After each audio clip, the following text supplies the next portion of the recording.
The Big Short, Inside the Doomsday Machine.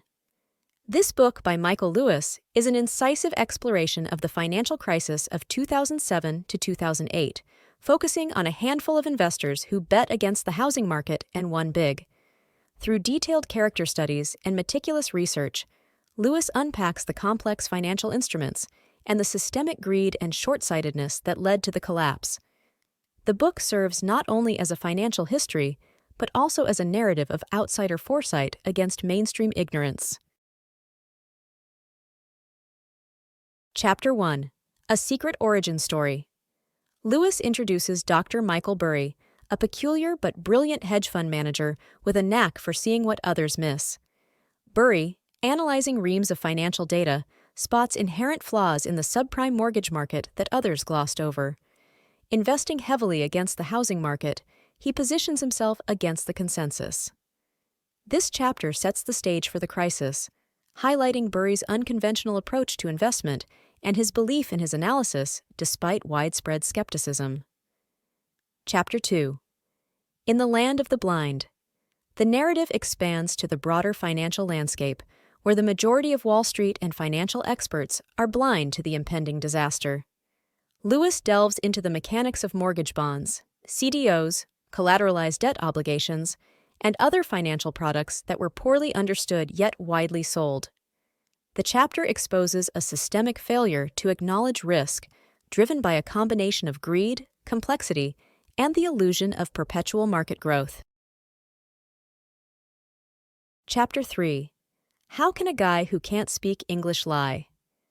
Here, Lewis explores the human side of the mortgage crisis, focusing on the stories of those who were unknowingly caught up in the financial machinations. Highlighting the ease with which non-English speakers were granted mortgages they couldn't afford, Lewis criticizes the predatory lending practices that fueled the housing bubble. This chapter underscores the moral bankruptcy at the heart of the crisis, where the push for profit overshadowed the real-world consequences of financial speculation. Chapter 4. How to Harvest a Migrant Worker. Lewis further investigates the exploitation in the mortgage industry, showing how lenders systematically targeted vulnerable populations, including migrant workers, with subprime mortgages. This chapter illustrates the depth of the deception and manipulation that characterized the housing boom, with lenders and Wall Street firms packaging risky loans into securities that were then sold as safe investments. The lack of accountability and transparency set the stage for the financial meltdown. Chapter 5. Accidental Capitalists. This chapter introduces a group of investors who stumbled upon the opportunity to short the housing market. Despite their outsider status, these individuals recognize the unsustainable nature of the housing bubble and the potential for massive profits if they bet against it. Lewis uses their stories to highlight both the opportunity for gains in market inefficiencies and the ethical considerations of profiting from a systemic collapse. Chapter 6. Spider-Man at the Venetian. Lewis recounts a pivotal moment at a finance conference in Las Vegas, where the absurdity of the situation is highlighted by a guest dressed as Spider-Man. This chapter symbolizes the surreal disconnect between the speculative frenzy in the housing market and the underlying economic realities. It showcases the moments leading up to the crisis, where the warning signs were evident to a few, yet ignored by the majority. Chapter 7. The Great Treasure Hunt. Lewis shifts focus to the meticulous and often tedious work undertaken by a few astute investors to unearth the most vulnerable mortgage bonds and CDOs to bet against. This chapter highlights the disparity in diligence between these investors and the rest of the financial world. They combed through extensive financial documents, seeking out securities backed by the riskiest mortgages, which many banks and financial institutions had overlooked or misunderstood. Lewis portrays this process as not just a hunt for financial gain, but also a quest for truth in a market riddled with opacity and misinformation. The investor's ability to see value where others saw rubbish and risk where others saw security underscores the theme of contrarian insight that runs throughout the book. Chapter 8. The Long Quiet. In this chapter, Lewis describes the eerie calm before the financial storm hit in full force.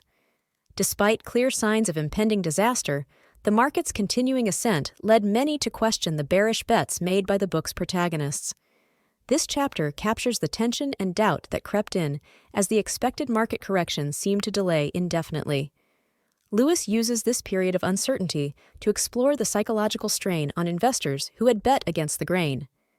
Their resolve and confidence in their analysis were tested as they waited for the market to reflect the realities of the underlying economic instability.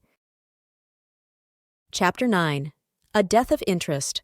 Lewis recounts the moments leading up to and immediately following the collapse of the housing market. Lewis details the rapid unraveling of mortgage-backed securities and the domino effect it had on the global financial system.